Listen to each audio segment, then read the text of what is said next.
यो हो कार्यक्रम रङ्गीन सौरभ। साहित्य र वचन हो हाम्रो गौरव। आउँ सँगै बसौँ यस श्रृङ्खलामा। स्वागत तपाईँलाई यस श्रृङ्खलामा, स्वागत तपाईँलाई यस श्रृङ्खलामा।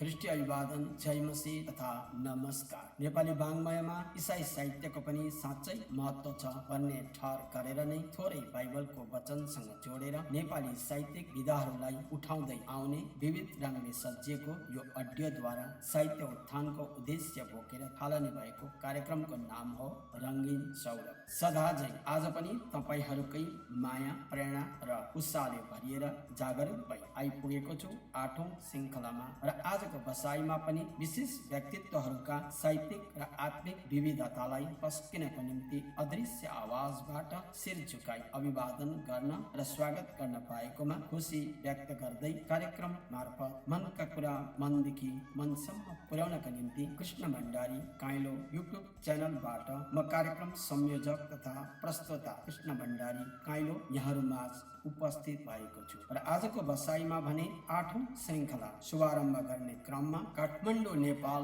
निवासी अङ्ग्रेजी र नेपाली साहित्यमा कलम चलाइरहनुहुने साथै हिँडुल गर्नको निम्ति व्हील चेयरको सहारा लिने भएको भए तापनि लेखन क्षेत्रमा कहिल्यै पछि नपर्ने, जसले अहिलेसम्ममा 5वटा कृतिहरू बजारमा ल्याइसक्नुहुने एक नारी इसाई साहित्यकार अरुणा छन्त्यालको एउटा छोटो कवितालाई उठाउने रहर गरेको छु। स्वीकार्नुहोस्। कविताको शीर्षक छ प्रभुलाई चिन्ने मान्छे। प्रभुलाई चिन्ने मान्छे हामी, रोदनमा हाम्रो आँसु बेग्लै, हाँसोमा हाम्रो मुस्कान बेग्लै। प्रभुलाई चिन्ने मान्छे हामी, रोदनमा हाम्रो आँसु बेग्लै, हाँसोमा हाम्रो मुस्कान बेग्लै। ए मित्र, तिमी किन जड छौ, विरक्त उदास सबसित आजी छौ है। ए मित्र, तिमी किन जड छौ, विरक्त उदास सबसित आजी छौ है। प्रभुलाई चिनेर त हेर, उदासीमा पनि हुन्छ तिम्रो उदासी बेग्लै। ए मित्र, वाइहात लाग्छ है तिमीलाई सुसमाचार, कर्मठ कर्मवादी तिमी, चरम नास्तिक तिम्रो विचार। ए मित्र, वाहियात लाग्छ है तिमीलाई सुसमाचार, कर्मठ कर्मवादी तिमी, चरम नास्तिक तिम्रो विचार। तर प्रभुलाई खोजेर त हेर, कर्म पथमा हुन्छ तिम्रो कर्म नै बेग्लै। प्रभुलाई चिन्ने मान्छे हामी, रोदनमा हाम्रो आँसु बेग्लै, हाँसोमा हाम्रो मुस्कान बेग्लै। प्रभुलाई चिन्ने मान्छे हामी, रोदनमा हाम्रो आँसु बेग्लै, हाँसोमा हाम्रो मुस्कान बेग्लै। साहित्यकार बहिनी अरुणा छन्त्याललाई कविताको निम्ति धेरै धेरै धन्यवाद दिन चाहन्छु। र अब भने कार्यक्रमको दोस्रो प्रस्तुति राख्नु पूर्व सानो परिचय राख्न मन लाग्यो। स्थायी घर झापाको कमल गाउँपालिका 5 भए तापनि यतिखेर काठमाडौँमा अस्थायी बसोबासमा रहँदै शिक्षण पेसालाई सम्हाल्दै गोस्पेल चर्चको पास्टरीय सेवालाई पनि सम्हाल्दै आउनुहुने एनपी खतिवडा ज्यूले 2016मा भावनाको तरेलीमा गजल कृति प्रकाशन गरिसक्नु भएको छ। तर वर्तमान अवस्था भने छन्दात्मक गजल कविताहरूलाई विशेष प्राथमिकता दिँदै आउनुहुने साहित्यकार खतिवडा ज्यूले माया गरी कार्यक्रमको निम्ति एउटा गजल वाचन गरी सम्प्रेषण गरिदिनु भएको छ। त्यसलाई पस्किरहेको छु। स्वीकार्नुहोस्।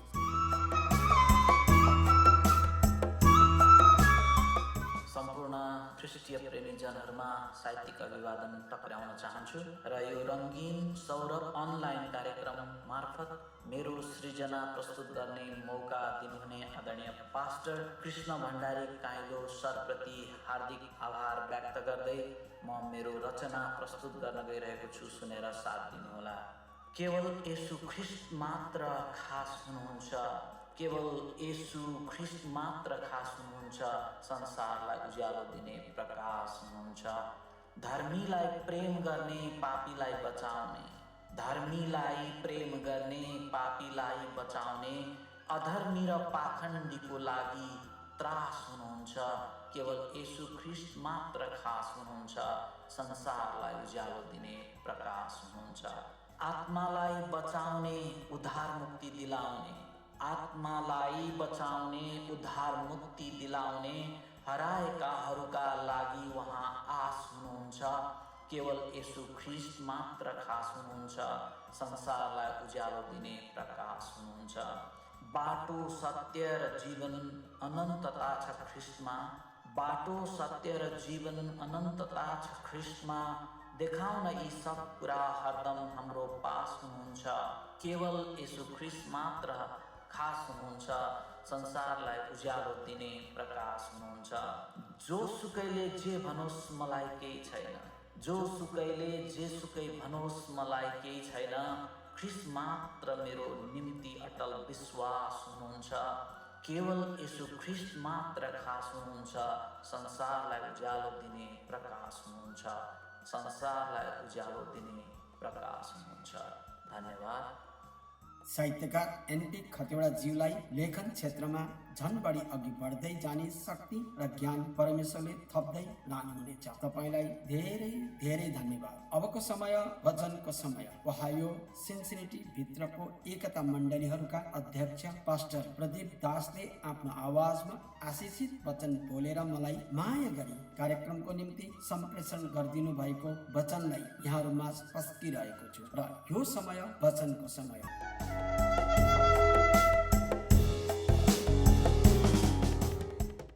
प्रभु येशू ख्रिस्टको नाउँमा सबैलाई जय मसीह। नमस्ते, मेरो नाम प्रदीप दास। हाल सिन्सिनेटी ओहायोमा बसोबास गरिरहेको छु। मेरो मण्डलीको नाम फेथ सेन्टर चर्च अनि त्यहाँ एक प्रमुख अगुवाको रूपमा म सेवाकाई गरिरहेको छु। विशेष गरी धन्यवाद हाम्रो पास्टर केडी भण्डारीज्यूलाई यो कार्यक्रममा रङ्गीन स्वरूपमा परमेश्वरको वचन लिएर आउनको निम्ति निमन्त्रणा दिनुभएकोमा म तपाईँलाई एकदमै धन्यवाद दिन चाहन्छु। आउनुहोस् हामी परमेश्वरको वचनमा गइहाल्छौँ। आज हामी हेर्नेछौँ येशू ख्रिस्टको ईश्वरीय अधिकार। तपाईँ अनि मलाई प्रश्न छ होला, तपाईँ अनि मैले प्रभु येशूलाई चिनेको छौँ भने पनि तपाईँ अनि मलाई प्रश्न आउँछ र प्रश्न तपाईँले मेरो मनमा, दिमागमा र अरू कसैले पनि तपाईँलाई सोध्न सक्छ। तपाईँले प्रभु येशूलाई चिन्नु भएको छैन भने पनि यो प्रश्न पक्कै पनि तपाईँलाई आएको छ। प्रभु येशूसँग पाप क्षमाको अधिकार कसरी आयो होला? प्रभु येशूले कसरी चाहिँ त्यो बिरामीलाई चङ्गाई गर्नुभयो होला? प्रभु येशू चाहिँ बाटो, सत्य र जीवन हुनुहुन्छ। उहाँ बाहेक अरू कोहीद्वारा हामी स्वर्ग जान सक्दैनौँ भनेर विश्वासीहरूले त भन्छन्। तर यो कसरी मैले विश्वास गरौँ कि उहाँ मात्र एक मात्र उपाय हो स्वर्ग जाने र उद्धार पाउने र विशेष गरी पाप क्षमा तपाईँले मलाई दिने उहाँ मात्रै एक मात्र हुनुहुन्छ, जसलाई हामीले विश्वास गर्यौँ भने चाहिँ हामीले पाप क्षमा पाउँछौँ। र यो सबै प्रमाण गर्नका लागि आज हामी हेर्नेछौँ बाइबलबाट 4 अथवा 5वटा बुँदा हामीले भ्यायौँ भने पहिलो बुँदा छ उहाँसित पाप माथि पनि अधिकार छ। म तपाईँलाई यो पहिलो बुँदामै राखेको कारण चाहिँ के हो भने तपाईँ मेरो पापलाई, तपाईँ मेरो मैले जानेर नजानेर गरेको हाम्रो पुस्तौँदेखिको पापहरू छ भने पनि हाम्रो रगतमा बाइबलले भन्छ हामी जन्मिँदैदेखि मानिस पापी छ। हाम्रो त्यो सबै पापहरूलाई क्षमा गर्ने अधिकार प्रभु येशू ख्रिस्टसँग छ। बाइबलमा धेरै ठाउँमा प्रभु येशू ख्रिस्टले पाप क्षमाको विषयमा बोल्नुहुन्छ। प्रभु येशूले पाप क्षमाको विषयमा बोल्दाखेरि धेरै मानिसहरूले आलोचना गर्छन्, शास्त्रीहरूले, फारिसीहरूले। तर यो अधिकार उहाँसँग भएको कारणले उहाँले यो अधिकार प्रयोग गर्नुभएको छ। उहाँले हाम्रो पापहरूलाई क्षमा गर्नुहुन्छ।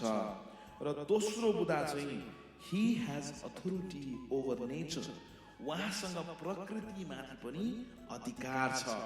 तपाईँले मत्ती पुस्तक 8मा हेर्नुभयो भने 23-27 हेर्नुभयो भने त्यसले आँधीलाई शान्त गर्नुहुन्छ।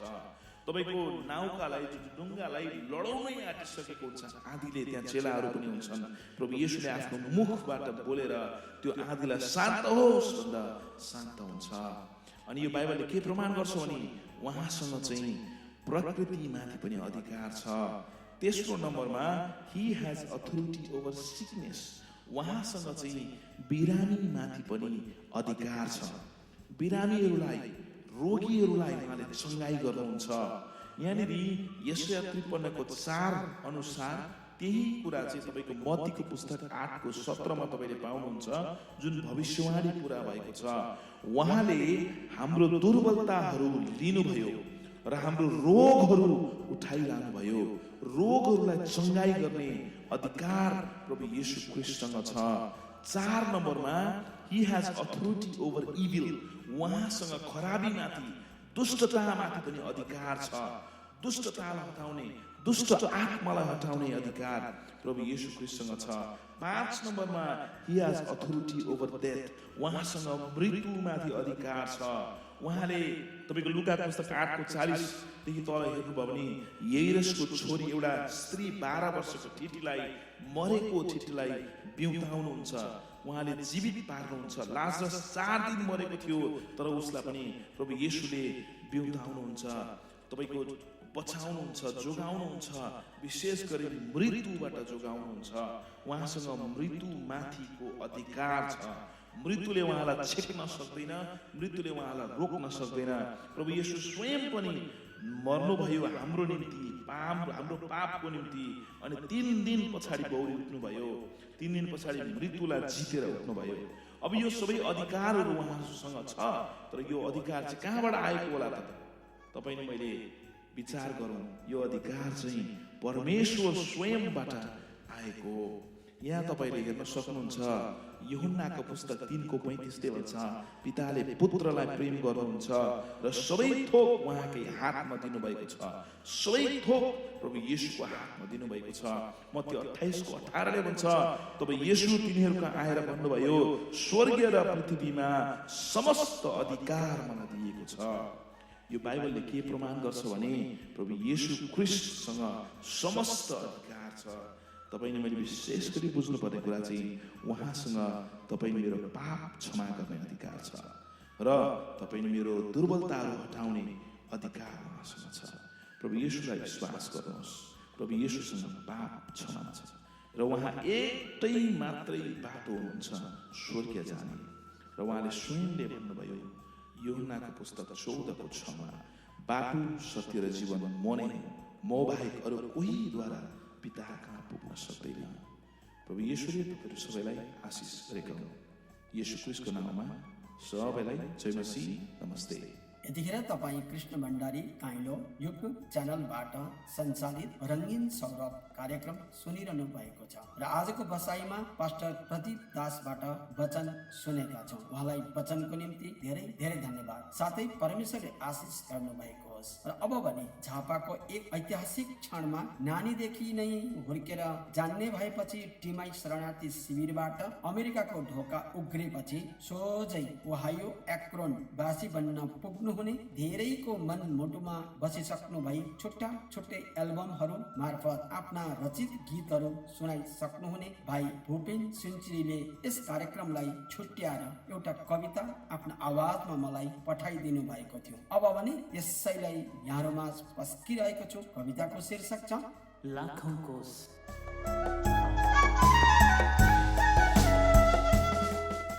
यो पहाड हटी जानेछ जब यसो नाम पुकार्छु, म संसार जित्ने आँट राख्छु जब तपाईको साथ पाउँछु।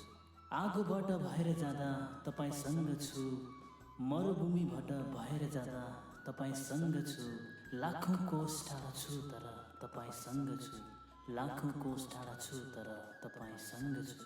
तपाईको विश्वासले मलाई डोर्याउँछ, जस्तै समस्यासँग पनि लड्न सिकाउँछ।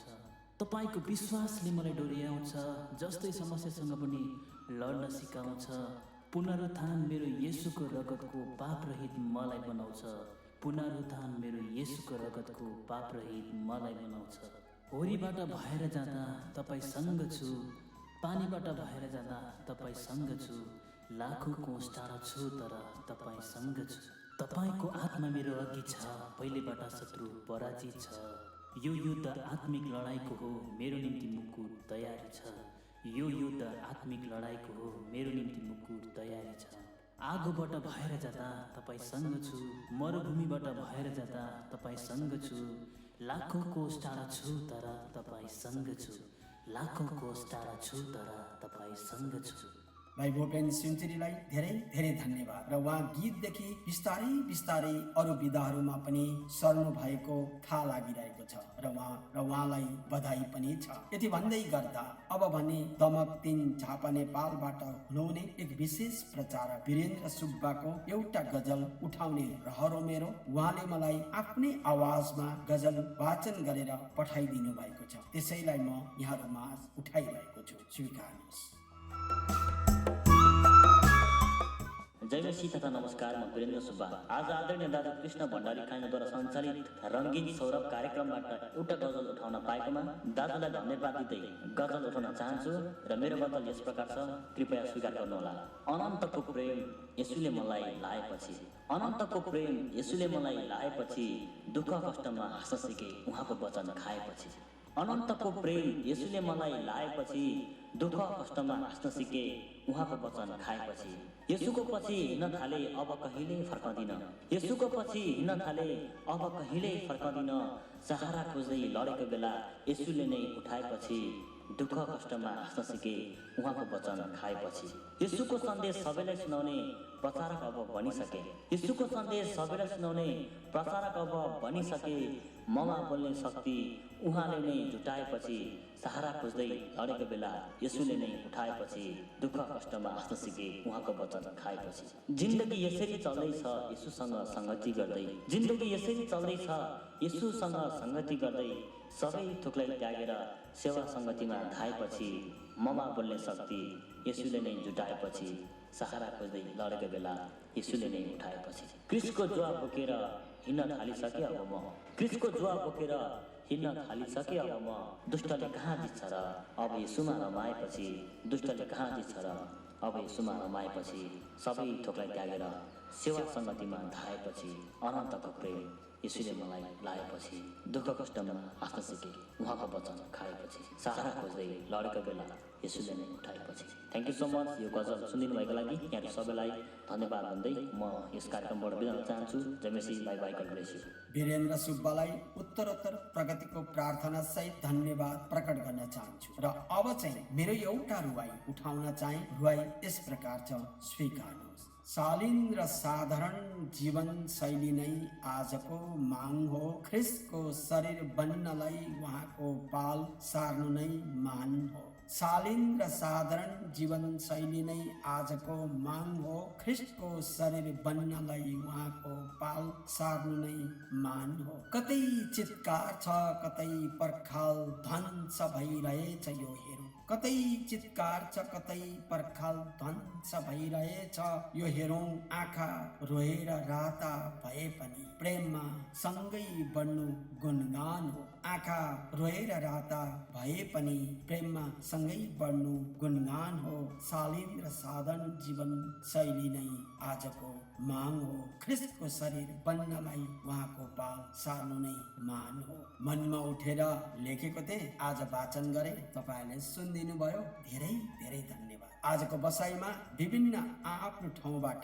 साहित्यिक र आध्यात्मिक विचारहरूद्वारा मनदेखि मनसम्म पुर्याउनका लागि सहयोग गरिदिनु भएकोमा फेरि पनि तपाईँहरू सम्पूर्ण सहयोगी व्यक्तित्वहरूप्रति आभार प्रकट गर्न चाहन्छु। यतिखेर आजको कार्यक्रमको समयले मलाई धकेलिसकेको छ। रङ्गीन सौरभ कार्यक्रमका साथसाथै यस च्यानलबाट अपलोड भएका विभिन्न भिडियोहरू हेर्न सुन्न र अरू समक्ष पुर्याउनका निम्ति लाइक, कमेन्ट र सब्सक्राइब गरिदिएर छेउमा रहेको घन्टीलाई पनि थिचिदिनुहुन्छ भन्ने आशा राखेको छु। अब पनि कार्यक्रमलाई बिट मार्नु पर्ने नै हुन्छ, त्यसै भएर पनि यतिन्जेल कार्यक्रमलाई सुनिदिनु भएकोमा पुनः सम्पूर्ण महानुभावहरूप्रति धन्यवादका शब्दसँगै प्रभु येशू ख्रिस्टको अनुग्रह, परमेश्वर पिताको प्रेम र प्रशस्त आशिष मिलिरहोस्, यही प्रार्थना सहित आउँदा कार्यक्रमहरूका लागि आफ्नो सुन्दर रचना मेरो इमेल एड्रेसमा आउने नै छ भन्ने आशा राखेको छु। अनि भिडियो मार्फत कृति वाचन कार्यक्रम पनि आइरहेको जानकारी गराउँदै कार्यक्रमको प्रवृत्तिमा सहयोग पुर्याइदिने छोरो कान्छो किङ सुरेन्द्र प्रति स्नेहता प्रकट गर्दै यहाँबाट नौ श्रृङ्खलामा भेट हुने वाचा गर्दै म प्रस्तुता कृष्ण भण्डारी काइलो आजको बसाइबाट छुट्टिने छौँ। जय मसी तथा नमस्कार।